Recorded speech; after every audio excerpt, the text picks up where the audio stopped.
Now we will study the next element. The next substance that next element is nichrome. We will study the next element is nichrome. Nichrome is an alloy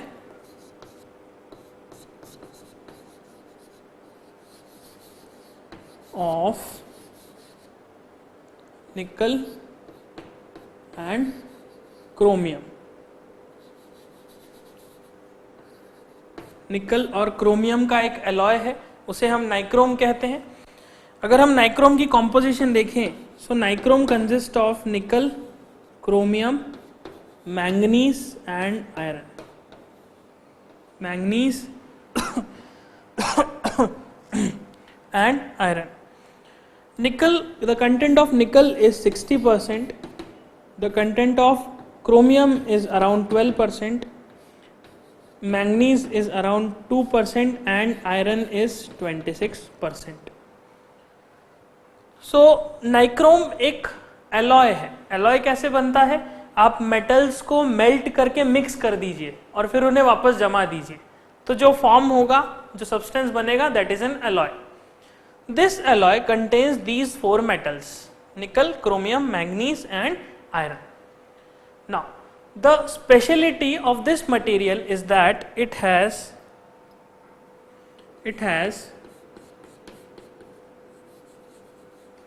high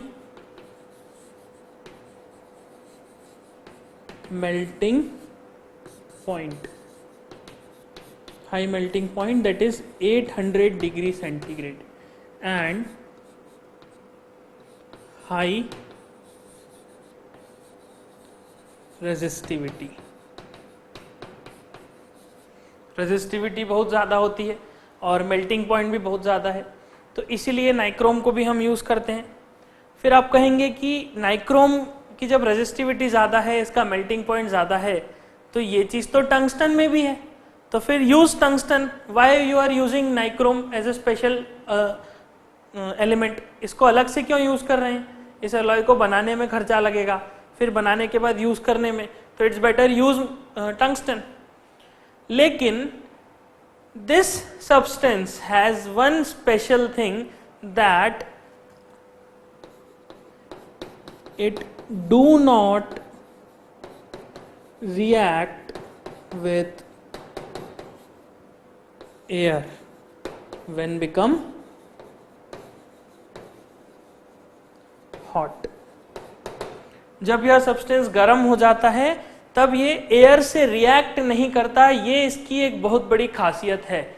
इसी खासियत की वजह से this substance is used in electric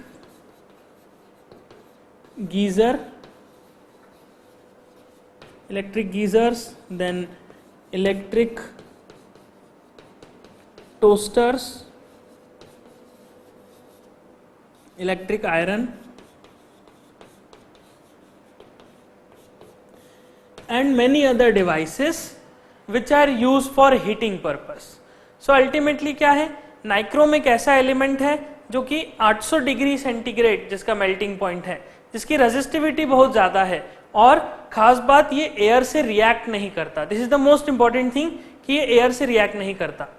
it means अगर मैं एक इस तरह का नाइक्रोम का वायर ले लूं और इसके दोनों तरफ एक बैटरी कनेक्ट कर दूं, तो this will start heating up. ये गर्म होना शुरू हो जाएगा. वाई? बिकॉज इसमें से जब आप करंट पास करेंगे, देन करंट पास करने से हाई रेजिस्टिविटी होने की वजह से इट विल स्टार्ट हीटिंग, और ये गर्म होके इसका टेम्परेचर बहुत ज़्यादा राइज हो जाएगा. सो जो हीट प्रोड्यूस कर रहा है, जिस स्पीड से, जिस रेट से ये हीट प्रोड्यूस कर रहा है, that heat can be used for heating purposes. For example cooking food, और पानी गर्म करने के लिए, या फिर कपड़े प्रेस करने के लिए, कपड़े को आयरन करने के लिए, this heat can be utilised. Hence this nichrome is used for heating purpose.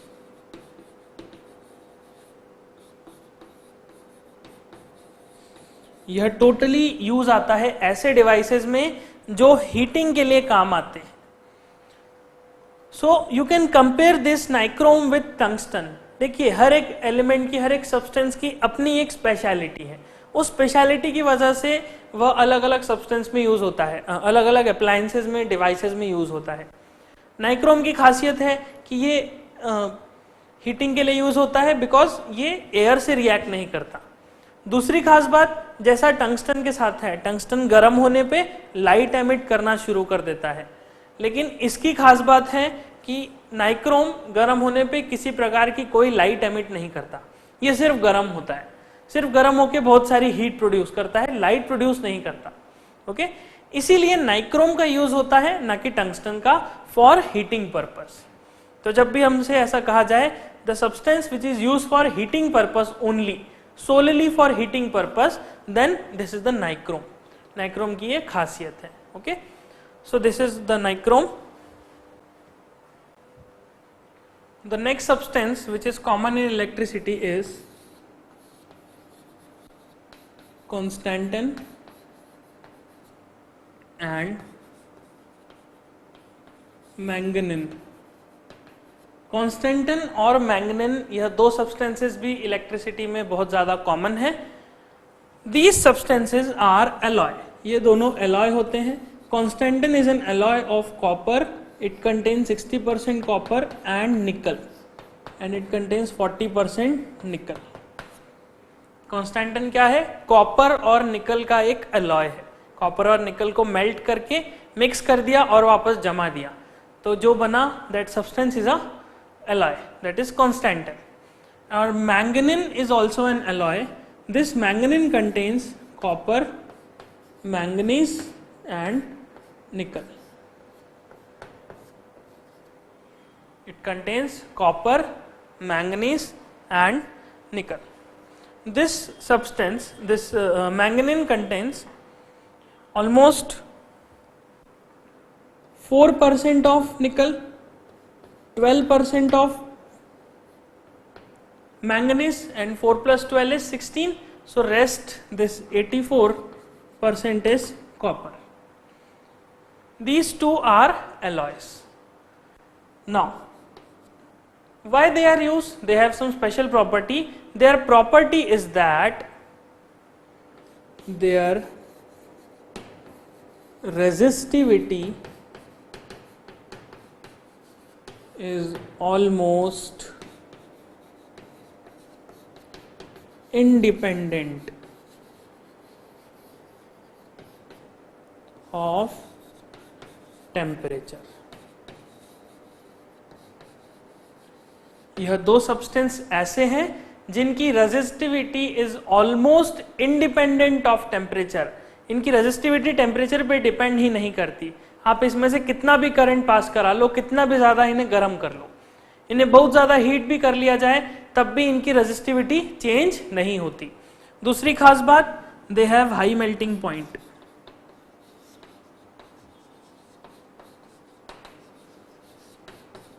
इनका मेल्टिंग पॉइंट भी बहुत ज़्यादा होता है और इनकी रेजिस्टिविटी नहीं बदलती। इट मीन्स अगर मैं कॉन्स्टेंटन या मैग्नीन का एक रेजिस्टर बनाऊं, इस तरह से एक ऐसा रेजिस्टर बनाऊं, तो इस रेजिस्टर की रेजिस्टिविटी चेंज ही नहीं होगी, इस रेजिस्टर का रेजिस्टेंस बदलेगा ही नहीं जब तक कि इसका शेप या साइज नहीं बदलूं। बिकॉज रेजिस्टेंस किस पे डिपेंड करता है? Resistance is rho L upon A. So rho is the resistivity. Length और एरिया अगर इसका सेम है इस रेजिस्टर का, तो सिर्फ रेजिस्टिविटी के बदलने से ही इसका रेजिस्टेंस बदल सकता है। लेकिन अगर मैं इन्हें अगर मैं कॉन्स्टेंटन या मैग्नीन का बना दूं, तो इनके लिए खासियत क्या है? आप टेम्परेचर को कितना भी बढ़ा लेंगे, इनकी रेजिस्टिविटी नहीं बदलेगी। सो इसीलिए कॉन्स्टेंटन और मैग्नीन से बने हुए रेजिस्टर्स कांस्टेंट रेजिस्टेंस के होते हैं।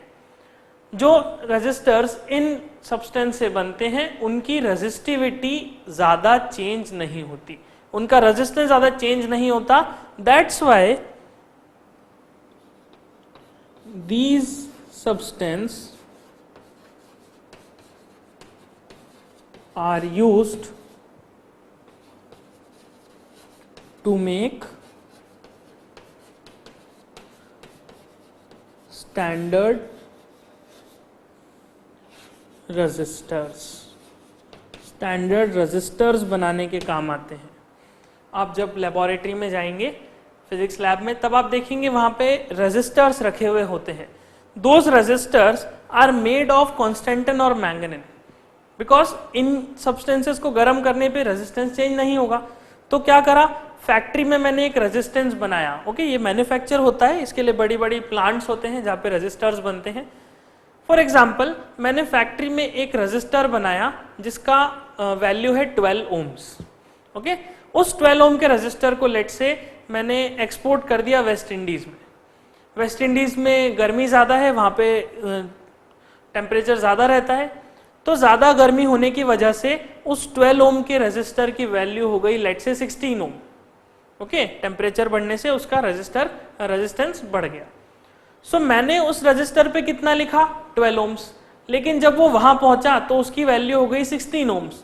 सो क्या वो मेरे किसी प्रकार से यूज का है? नो, बिकॉज मैंने क्या डिमांड किया था, मैंने कहा था 12 ओम्स का रजिस्टर है, लेकिन वहां पहुंचने से उसकी वैल्यू कितनी हो गई, 16 ओम्स हो गई। तो उसे कोई यूज ही नहीं कर सकता, बिकॉज 12 ओम्स लिखा है और 16 ओम का रजिस्टर है। जो आप सर्किट्स देखते हैं, जो होम अप्लायंसेज या मोबाइल में सर्किट्स होते हैं, इनमें थाउजेंड्स ऑफ रजिस्टर होते हैं। आपका मोबाइल गर्म होता है, आपको मोबाइल गर्म होने से स्लो काम करता है। स्लो क्यों करता है? बिकॉज वो जो रेजिस्टेंस लगे हुए हैं, जो सर्किट में कंपोनेंट्स लगे हुए हैं, इलेक्ट्रिक कंपोनेंट्स, उन कंपोनेंट्स की वैल्यू बदल जाती है। लेकिन अगर वही कॉन्स्टेंटन और मैग्नीशियम का बनाया जाए तो उसकी वैल्यू में कोई खास फर्क नहीं आता। बट ऐसा नहीं है कि हर रजिस्टर हम कॉन्स्टेंटन और मैग्नीशियम से बनाते हैं, बिकॉज ये दोनों सब्सटेंसेस महंगे हैं, इनकी कीमत ज़्यादा है। ओके, बट हाँ, जहाँ पे भी ऐसे रजिस्टर चाहिए जिनकी वैल्यू चेंज नहीं हो, किसी भी कीमत पे चेंज नहीं हो, तब हम इन्हें यूज़ करते हैं। जैसे कि फाइटर प्लेन्स जो होते हैं, अब प्लेन हवा में उड़ रहा है, अंदर इंजन का टेम्परेचर बढ़ा, अगर रेजिस्टेंस की वैल्यू बदली तो वो प्लेन क्रैश हो सकता है। ओके, उस प्लेन में भी रजिस्टर लगा हुआ होता है। धीरे धीरे जब आप और डिटेल में इलेक्ट्रिसिटी के बारे में पढ़ेंगे 11th-12th क्लासेस में और हायर सेक्शंस में, तब आप जानेंगे कि रजिस्टर कहाँ कहाँ पे यूज होता है और किस तरह से यूज होता है। ओके, फॉर टाइम बिंग हम सिर्फ मान लेते हैं कि कॉन्स्टेंटन मैग्नीशियम से जनरली बनाए जाते हैं, कार्बन से भी बनते हैं, कॉपर से भी बनते हैं, और भी बहुत सारे सब्सटेंस है जिनसे रजिस्टर्स बनाए जाते हैं। सो इसे नोट कर लीजिए, हम कंटिन्यू करते हैं आगे।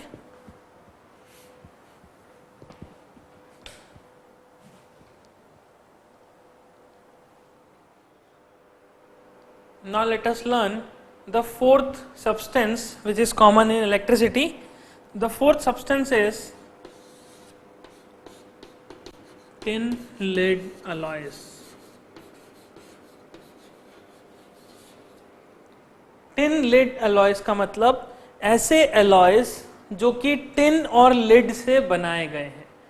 अलग अलग composition of tin and lead को करके आप डिफरेंट अलॉयज बना सकते हैं, और हर एक अलॉय का अपना ही एक अलग यूजेज होता है। लेकिन जो मोस्ट कॉमन यूज है टिन और लेड अलॉयज का, that use is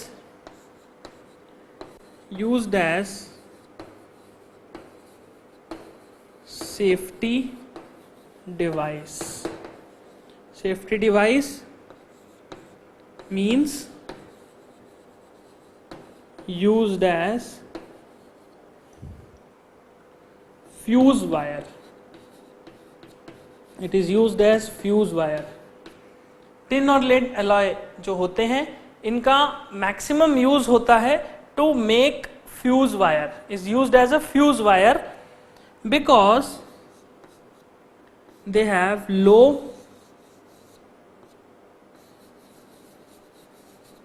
resistivity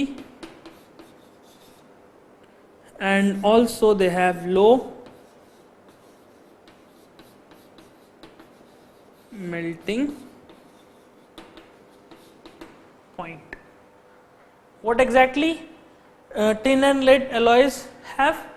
They have two important property, that उनका रेजिस्टिविटी बहुत कम होता है, कोई रेजिस्टेंस खास नहीं होता, और मेल्टिंग पॉइंट भी बहुत ज्यादा कम होता है। थोड़ा सा टेम्परेचर बढ़ता है और ये मेल्ट हो जाते हैं। नाउ हमने कहा कि they are used as a fuse wire. Now what is exactly fuse wire? Fuse wire होता क्या है हम इसे समझते हैं। देखिए, I will say that every device have some limit of current and potential difference. For example, घर में लगा हुआ बल्ब, आप ये देखेंगे कि उस बल्ब का कुछ लिमिट होता है। लिमिट किस सेंस में? लिमिट का मतलब उस बल्ब की कुछ रेटिंग होती है, कुछ करंट का लिमिट होता है, कुछ पोटेंशियल डिफरेंस का लिमिट होता है। उस बल्ब पे लेट से लिमिट है 1 एम्पियर। 1 एम्पियर लिमिट का मतलब उस बल्ब में आप 1 एम्पियर से ज्यादा करंट पास नहीं करा सकते। अगर आपने यह कोशिश करी कि उस बल्ब में 1 एम्पियर से ज्यादा करंट पास कराएं, तब वह बल्ब खराब हो जाएगा, वह बल्ब बस्ट हो जाएगा। जैसा आपने देखा होगा घर में फ्लक्चुएशन होता है। घर में फ्लक्चुएशन होने से क्या होता है? अप्लायंसेस खराब होते हैं। तो ये जो फ्लक्चुएशन हो रहा है, ये फ्लक्चुएशन की वजह से क्या होता है? करंट और पोटेंशियल डिफरेंस कम ज्यादा होता है। कम ज्यादा होने की वजह से क्या होगा? मान लेते हैं कि करंट अगर कहीं बहुत ज्यादा चला गया, एक लिमिट को क्रॉस करके ज्यादा करंट पास होने लगा, तो उससे क्या होगा? हमारे घर के अप्लायंसेस खराब हो जाएंगे।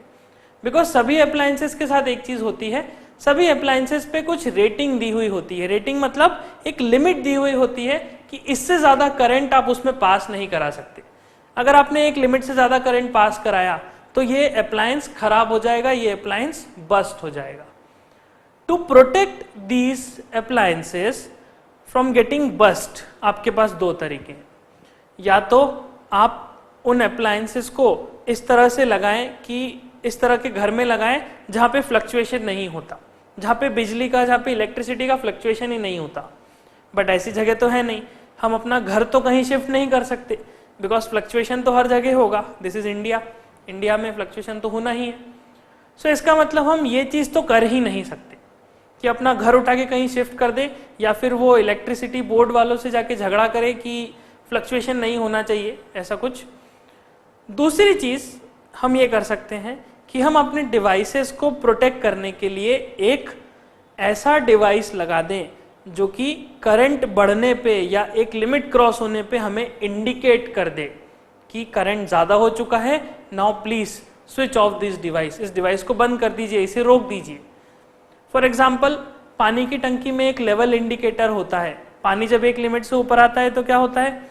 वो इंडिकेटर हमें शो कर देता है कि the water is above the level of danger, danger level के भी ऊपर पानी आ चुका है।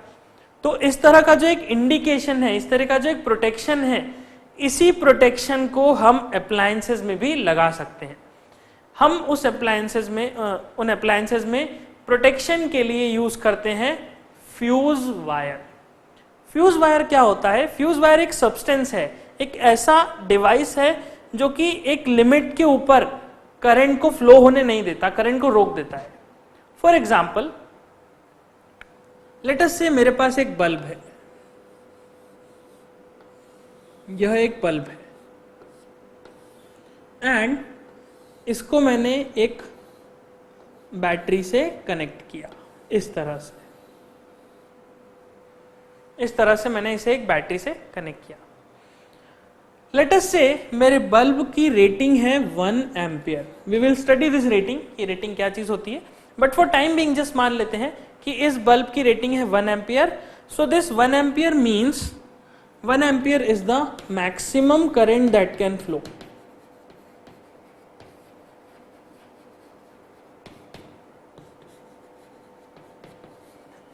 This 1 ampere is the maximum current that can flow।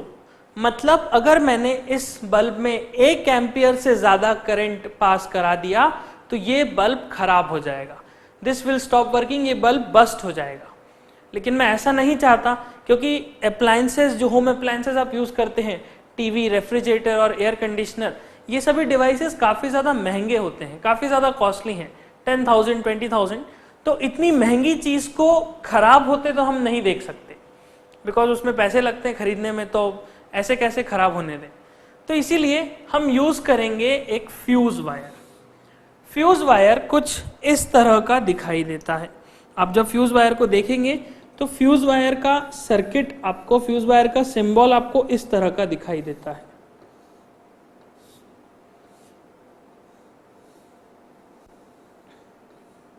इस तरह से ये फ्यूज वायर का सिंबल होता है और this is the fuse wire. ये जो पतला सा वायर है, दिस इज फ्यूज वायर।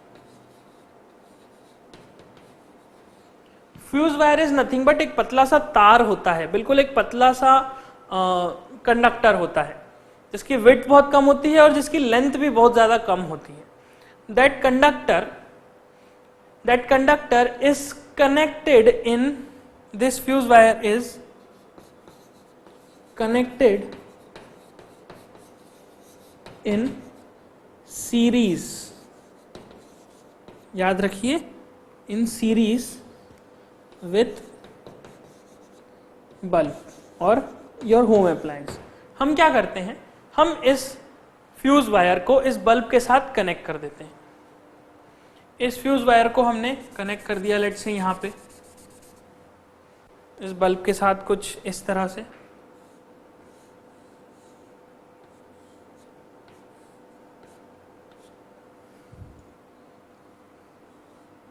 ऐसा।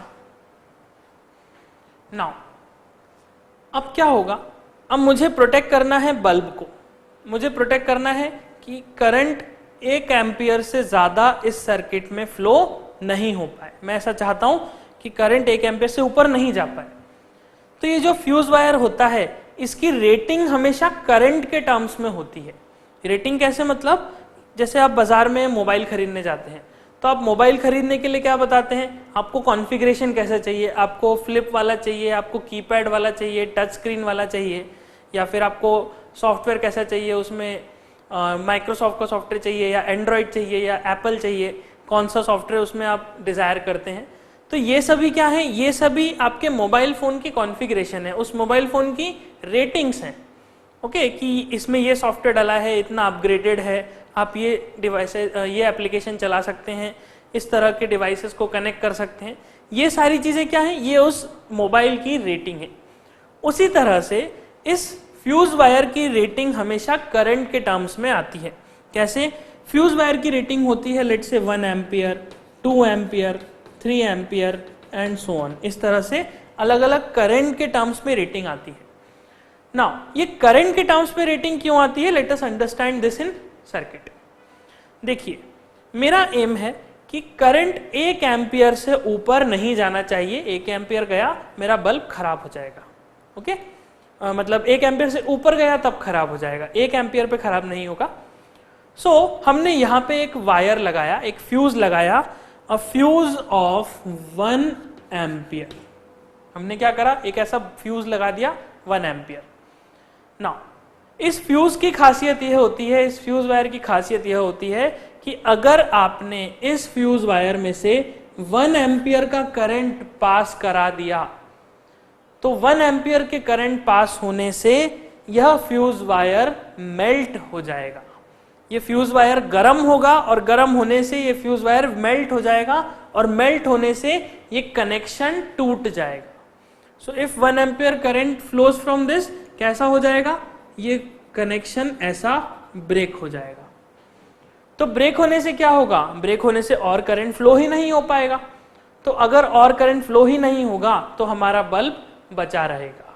क्यों बचा रहा, क्योंकि फ्लक्चुएशन होने की वजह से क्या हो रहा था, इस वायर में से करंट एकदम से ज्यादा फ्लो हो गया। तो ज्यादा करंट फ्लो होने से क्या हुआ, 1 एम्पियर करंट फ्लो होने से क्या हुआ, ये फ्यूज वायर टूट गया। So what exactly fuse wire does, when a current beyond the rating of fuse wire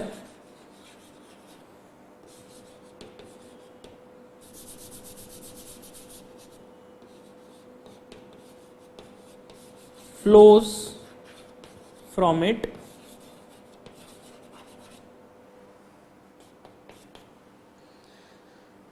then it melts. तो क्या होता है, ये फ्यूज वायर मेल्ट हो जाता है और मेल्ट होने की वजह से ये आपके अप्लायंस को बचा लेता है। फॉर एग्जाम्पल मेरे पास एक फ्रिज है, उस फ्रिज का, let's say this is fridge,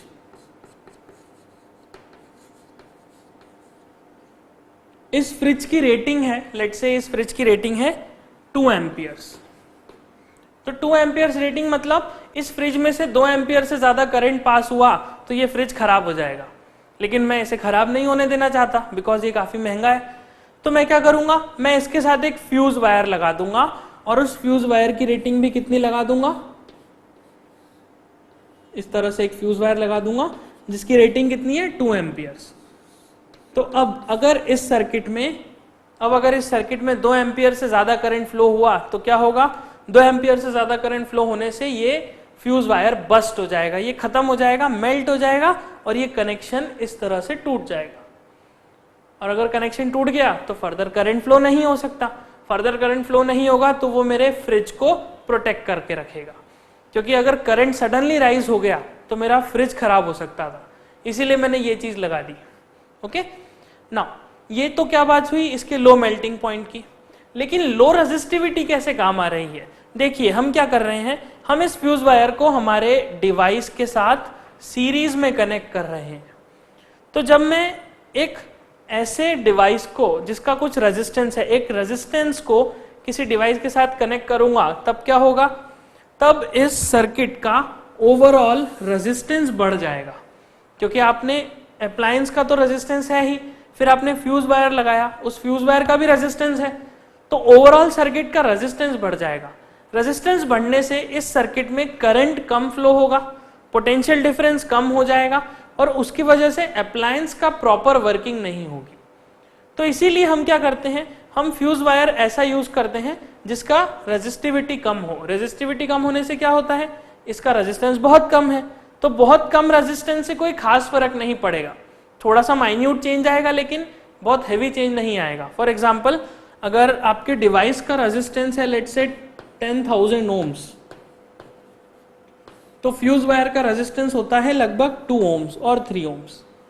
तो इतना सा अगर रेजिस्टेंस आप लगा भी देंगे तो हार्डली कोई फर्क पड़ेगा, हार्डली ही उस सर्किट में कोई फर्क पड़ेगा, आपका अप्लायंस प्रॉपरली वर्क भी करेगा और साथ में प्रोटेक्टेड भी रहेगा।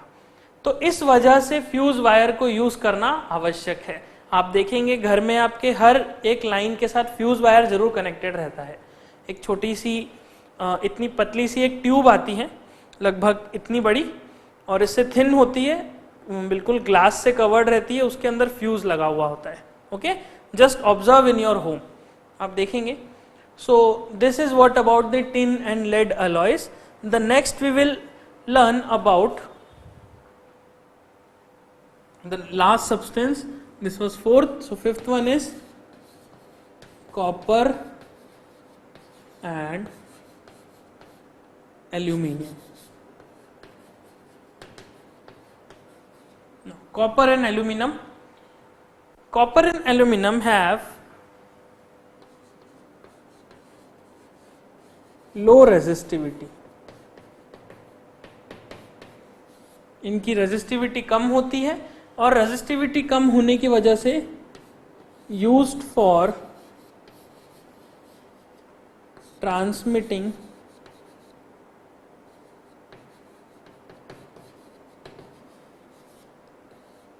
इलेक्ट्रिसिटी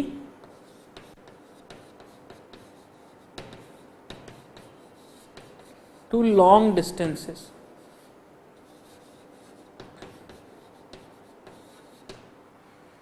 तो कॉपर और एल्यूमिनियम का क्या यूज है, copper aluminium you know they are metals, they are good conductors.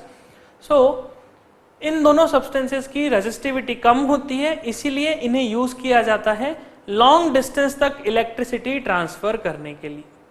लेकिन फिर आप सवाल पूछेंगे कि टिन लेड अलॉयज क्यों नहीं यूज करते। सो देखिए, the cost of material, the cost of substance is very important जब हम प्रैक्टिकली किसी सब्सटेंस को यूज करते हैं। टंगस्टन महंगा होता है, टिन लेड के एलॉयज महंगे होते हैं, नाइक्रोम और मैंगनीन और कॉन्स्टेंटिन ये सभी एलॉयज महंगे हैं। तो इस तरह के महंगे एलॉयज को हम लॉन्ग डिस्टेंस तक तो नहीं लगा सकते, वाई? बिकॉज आप देखते हैं कि जो लाइंस जो हम लगाते हैं, जो वायर्स हम लगाते हैं, those wires are known as transmission lines. Transmission lines, ये जो ट्रांसमिशन लाइंस आप लगाते हैं तो यू विल फाइंड कि ये सिटीज में से होके, फिर विलेज में से होके और फिर बहुत सारी ऐसी जगह से जहाँ पे पहुंच पाना मुश्किल है, इस तरह की जगह से होते हुए निकलती है। सो अगर हम महंगे वाले एलॉयज और महंगे सब्सटेंसेज यूज करेंगे तो चोरी होने का डर बढ़ जाएगा, बिकॉज ऑब्वियस सी बात है, अगर वो महंगा है तो लोग उसे निकाल के ले जाएंगे और बाजार में बेच देंगे, तो they will get a handsome amount for that.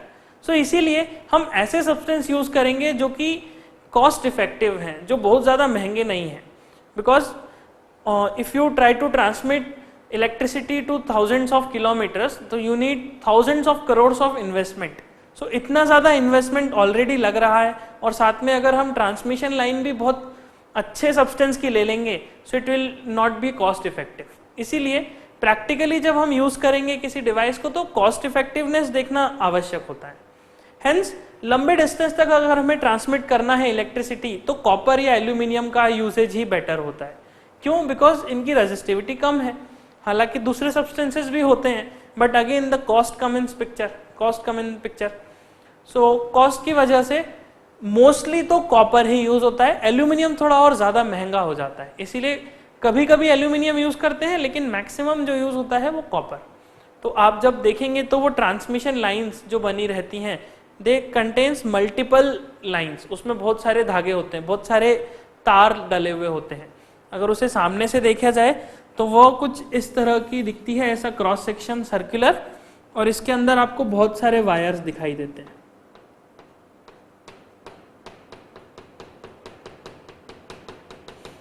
इस तरह से बहुत सारे वायर्स उसमें दिखाई देते हैं। So these wire, this covering is what, this is insulator, ये तो प्लास्टिक की कवरिंग है ब्लैक कलर की, और अंदर जो है वो इस तरह से वायर्स लगे हुए हैं। So these wires are use for transmission. यह वायर्स कॉपर के ही जनरली होते हैं, एल्यूमिनियम के कम यूज होते हैं। Okay, so this is all about the materials जो कि कॉमनली यूज होते हैं अलग अलग डिवाइसेस में। There are number of other materials also, for example semiconductors होते हैं। You will learn semiconductors in 12th class, उसमें आपको समझ में आएगा कि किस तरह से डिवाइसेस में यूज होते हैं। ट्रांसफार्मर होता है, आपने घर के पास में देखा होगा, एक बड़ा सारा डिवाइसेस लगा हुआ होता है। So that device is a transformer, एक बहुत इलेक्ट्रिक पोल के पास में आपने देखा होगा बड़ा सारा एक डिवाइस होता है, that's a transformer. Okay, so you will learn all these concepts in 12th class, but for time being अभी जो आपको पढ़ना है दैट इज एलिमेंट्री नॉलेज, सिर्फ बेसिक चीजें ही हमें डिस्कशन में लानी है for, and totally our target is your school exams and NTSE exam and olympiad exams, जहाँ पे ये चीजें पूछी जा सकती हैं, इसीलिए। So this is all about the materials which are commonly used. After this we will going to study superconductors. हम सुपर कंडक्टर्स को पढ़ेंगे deeply because it's an important topic, so you can note this.